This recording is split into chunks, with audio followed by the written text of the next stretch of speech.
मैं अब public health पे बोलूंगा। बाप क्रमांक 95 डिमांड R1। अध्यक्ष महोदय, आज कई लोगों ने डॉग बाइट के विषय पे बोला, यानी कि कुत्तों से काटने के ऊपर जो प्रॉब्लम है पूरे महाराष्ट्र के अंदर है, लेकिन भिवंडी के अंदर मैं आंकड़े लेके आया हूं।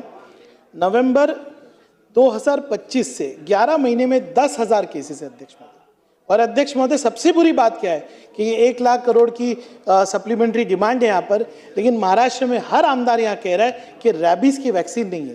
अध्यक्ष महोदय, मेरे यहाँ पर 12 साल का एक बच्चा जो है अब्दुल खान, उसकी रैबीज की वैक्सीन नहीं होने की वजह से मृत्यु हो गई। मैं आज डिमांड करता हूँ कि 10 लाख रुपए का उसको कॉम्पनसेशन दिया जाए। मैं ये पटल पे पूरा डेटा रख सकता हूँ कि आईजीएम अस्पताल से रैबीज की वैक्सीन की डिमांड सिविल हॉस्पिटल में जाती है, लेकिन वैक्सीन नहीं मिलती।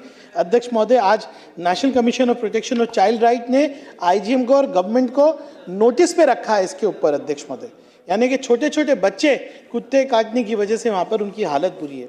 अध्यक्ष महोदय, पब्लिक हेल्थ जो है सबसे बेसिक फैसिलिटी अध्यक्ष महोदय, और आज मैं आपको कहूंगा कि पिछले 6 साल में किस तरह से मेहनत करके भिवंडी के अंदर हमने एक जो है हेल्थ कॉम्प्लेक्स बनाने की कोशिश की। अध्यक्ष महोदय, मेरे यहाँ पे एक सब डिस्ट्रिक्ट हॉस्पिटल है, उसके बाजू में हमने mother and child care hospital बनाया। अध्यक्ष महोदय, पूरी जगह सरकार के पीआर कार्ड पे लाके 2.7 एकड़ जमीन जो है हमने कॉम्प्लेक्स के अंदर लाई है, और आज वहाँ पे आईजीएम का रिपेयर 23 करोड़ से चल रहा है और एमसीएच जो है वो 58 करोड़ की लागत से बन रहा है। 81 करोड़ रुपीस खर्च करके एक कॉम्प्लेक्स हम बना रहे हैं। अध्यक्ष महोदय, मैं अभिमान से कह सकता हूं कि आने वाले 3 सालों में वहां पे एक मेडिकल कॉलेज जैसी फैसिलिटी वहां पर बनेगी, लेकिन बजट में जो है तरतूद करना चाहिए था, वो तरतूद हुई नहीं। आज आईजीएम में हमको इक्विपमेंट चाहिए, एमसीएच के लिए इक्विपमेंट चाहिए।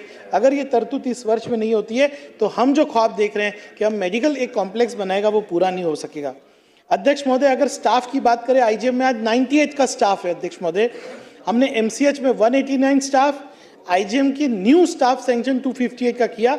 अब लगभग 550 मेडिकल डॉक्टर्स प्रोफेशनल भिवंडी में आएंगे, उनके लिए क्वार्टर्स की जरूरत है।